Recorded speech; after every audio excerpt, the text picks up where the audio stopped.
Conference finish करके मैं अभी दिल्ली निकल रहा हूँ और दिल्ली में जाके जो हमारे शिवाजी नगर का फ्लाईओवर है, उस फ्लाईओवर के ताल्लुक से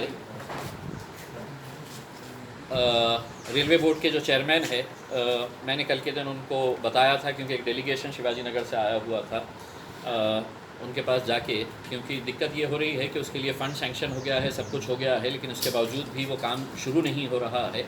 तो अब रेलवे बोर्ड डीआरएम ऑफिस से ये पता चला है कि चूँकि ज़्यादा अमाउंट का काम है वो, तो इस वजह से उसके अंदर रेलवे बोर्ड की परमिशन लेना ज़रूरी होता है करके, तो वो एक इम्पॉर्टेंट काम है। दूसरे एक दो जो मुद्दे हैं वो मुद्दे भी विकास से जुड़े हुए हैं, डेवलपमेंट से जुड़े हुए हैं। जैसा आप लोगों को मालूम होगा कि 72 करोड़ रुपए लगाकर हमारे जालना रोड का काम किया जा रहा है, जो कैम्ब्रिज स्कूल से लेके नगर नाके तक ये काम जा रहा है। और इसमें अलग अलग जगह के ऊपर ये फुट ओवर ब्रिजेस बनाए जा रहे हैं और फ्लाईओवर्स बनाए जा रहे हैं।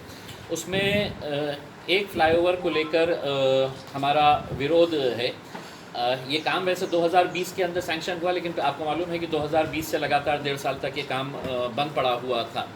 ये जब इसका प्लानिंग हो रही थी, उस वक्त प्लानिंग के दौरान ही मैंने तो शुरुआत से ही इस बात के ऊपर जोर दिया था कि औरंगाबाद को एक फुल फ्लाईओवर चाहिए जो नगर नाके से निकल के सीधा चिकलठाने के बाहर छोड़े।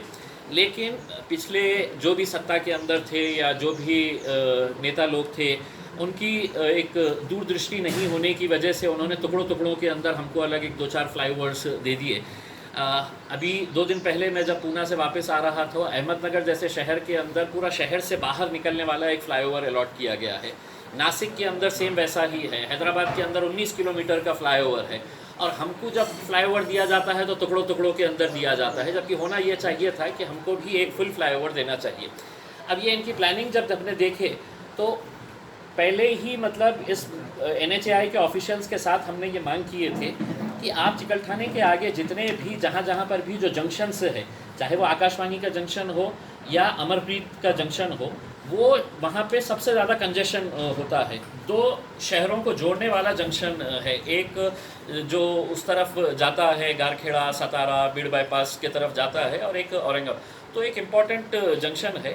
फ्लाईओवर वहाँ पे होना चाहिए, लेकिन उस वक्त तैयार होने के बावजूद न जाने क्या ऐसी बात आई थी कि मतलब ये फ्लाईओवर एयरपोर्ट के सामने शिफ्ट कर दिया गया है।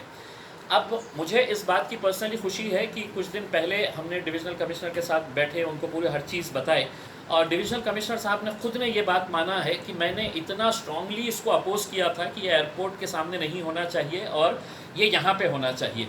तब सुना है NHAI ऑफिशियल्स ने बताया था कि अगर ये इस तरह का रहेगा तो हम वो प्रोजेक्ट ही कैंसिल कर देंगे।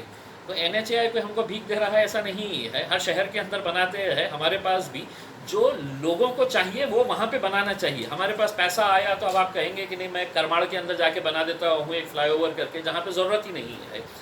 तो इस ताल्लुक से हमने NHAI के साथ 2 मीटिंग्स अभी पिछले 8 दिनों के अंदर हमने लिए है और उनको ये बात कहा है कि एयरपोर्ट के सामने का जो फ्लाईओवर है उसका काम अभी शुरू नहीं हुआ है। वो पूरे का पूरा फ्लाईओवर जो है या तो आप अमरप्रीत चौक के ऊपर लेके आइए या आकाशवाणी चौक के ऊपर, जहाँ पे सबसे ज़्यादा ट्रैफिक है।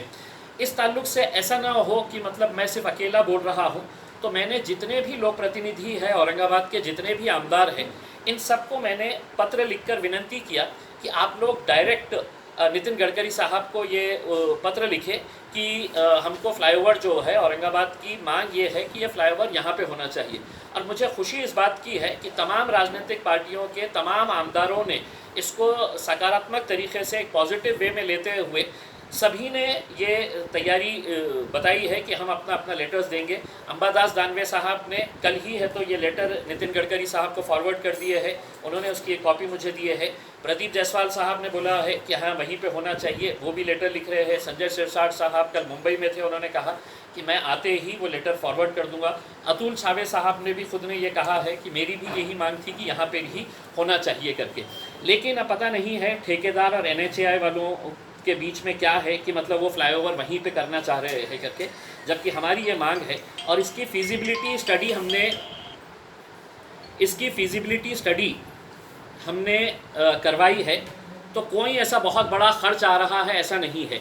कोई भी अगर उस फ्लाईओवर को यहाँ से अगर हम आकाशवाणी चौक या इधर लेके जाते हैं तो उसके अंदर कॉस्ट डिफरेंस जो आएगा बहुत ज़्यादा अगर होगा तो 10 to 15% आ सकता है। और किसी भी नेशनल हाईवे के प्रोजेक्ट के अंदर 10 to 15% कॉस्ट एस्केलेशन की पॉसिबिलिटी होती है। अब आप सिर्फ अगर ये बना देंगे तो आगे चल के कब हमारे को दूसरा फ्लाईओवर मिलेगा पता नहीं है। हमारी और औरंगाबाद के जनता की ये ख्वाहिश है कि अब ये अगर छोटे छोटे फ्लाईओवर जो हमारी गलतियां हैं, हमारी गलत नीतियों का नतीजा है कि हमको छोटे छोटे ऐसे पीसेस के अंदर फ्लाईओवर मिले हैं, उसको हम प्रेसिडेंट पार्क होटल या जो अभी लेमन ट्री होटल है वहाँ तक लाके छोड़ दें, उसके आगे कोई फ्लाईओवर ना बने।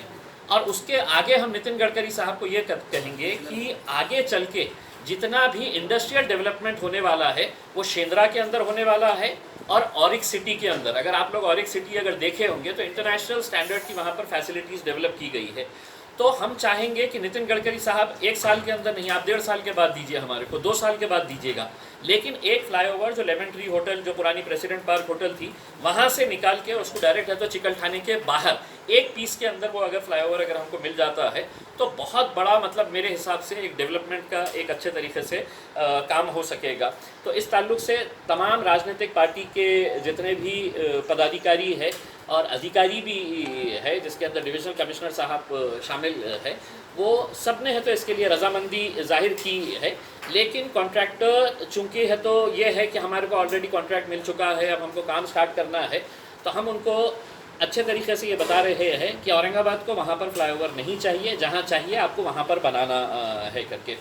और अगर वो उसके ऊपर अड़े रहे तो हम वो काम वहाँ पे एयरपोर्ट के फ्लाईओवर को हम नहीं होने देंगे। हम एयरपोर्ट के जगह जहाँ पर लोक प्रतिनिधि जो लाखों लोगों का प्रतिनिधित्व करते हैं उनके हिसाब से जहाँ पर चाहिए वो फ्लाईओवर वहाँ पर बनाने की हम बात करेंगे। मैं पर्सनली है तो जितने भी लोक प्रतिनिधि हैं उनसे भी अनुरोध करूँगा कि अगर ज़रूरत पड़ी तो हम सब एक साथ मिलकर जाएंगे नितिन गडकरी के साहब के साथ पास, और वहाँ पर जाकर हम बैठेंगे और उनको बताएंगे कि ये फ्लाईओवर यहाँ पर चाहिए। और जब भी हमको दूसरा फ्लाईओवर मिलेगा तो टुकड़ों टुकड़ों में ना देते हुए हमको वहाँ से जालना रोड का जो सड़कों का ये है वहाँ से एक फ्लाईओवर देके सीधा चिकलठाने के बाहर हमारे को उतारे, तो ताकि एयरपोर्ट भी उसके अंदर कवर हो जाता है करके।